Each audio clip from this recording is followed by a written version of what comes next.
Alright, Ronan MMA, welcome back to the channel. Now, if you are a longtime UFC fan or an MMA fan in general, you should be familiar with one Tito Ortiz, okay? He is the greatest wordsmith of his generation, and quite possibly multiple generations to come, because I don't know that we will ever see, or hear rather, another person who can string a sentence together quite like Tito Ortiz can, okay? Jealous of him?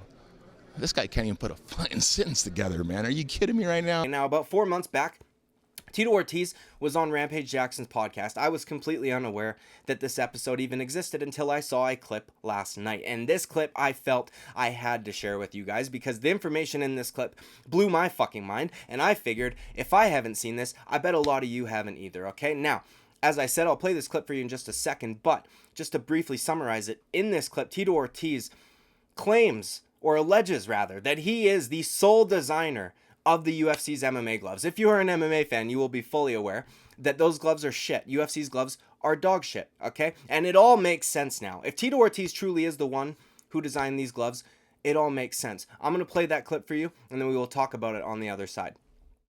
The UFC MMA glove, I made those motherfuckers. You made the UFC MMA gloves? I gave Dana a prototype, and he said he's going to make it through Wana gloves. Wana gloves. I remember Wana gloves, and then all of a sudden I got cut out of the deal. Never. What it was a Hardbinger gloves. Remember the Hardbinger gloves you used to hit bags with? So what I did was I cut the thumb out. I cut the top knuckle parts on because they had the knuckles padded. I cut so it's just the top. And I go, this is how you should make the next gloves. He goes, you sure? I go, dude, they are awesome. They got the wrap it tight. I got cut out of that deal, and they made their own shit. Man, you should have patented that motherfucking glove. I didn't know I was a kid. I didn't know. I didn't have a clue. What were you wearing before that? When you they didn't have gloves. They didn't wear gloves back then.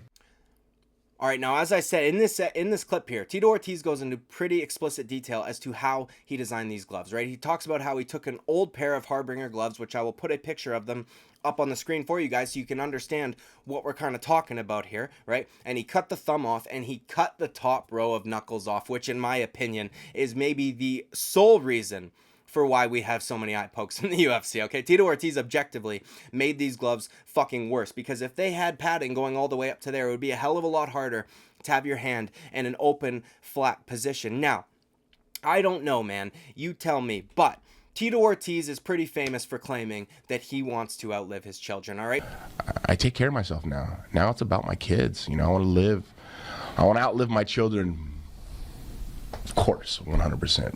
So do you think that this was an attempt to perhaps blind himself before his career was over, so that if he were to outlive his children, at the very least, he didn't have to watch them die. He wouldn't have to see them get buried. Do you know what I mean?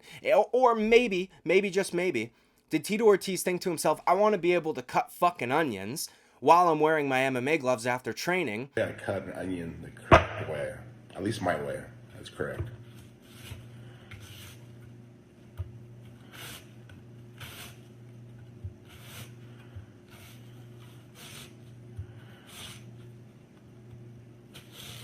And not cut myself, because that seems to be an issue for him.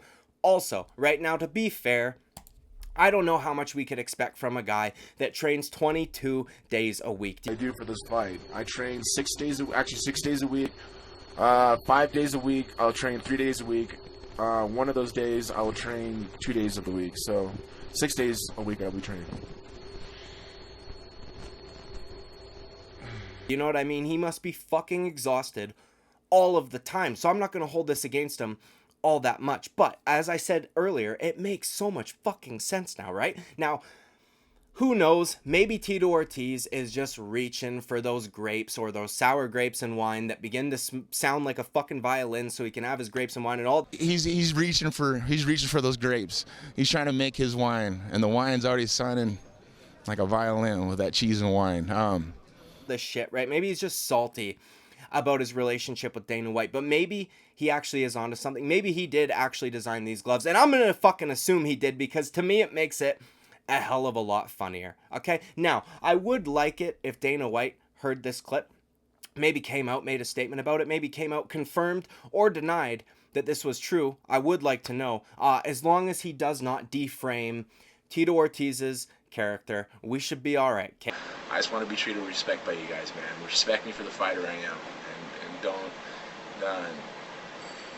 deframe my image. Hey guys, now that's it, dude. I just wanted to share with you guys who allegedly is responsible for the design of quite possibly the worst gloves in all of professional MMA. And it is one, the wordsmith, Tito Ortiz. Like and subscribe. I would greatly appreciate it. I will see you in the next video. Bye-bye. And at the end of the day, united we stand, and divided we will not fall.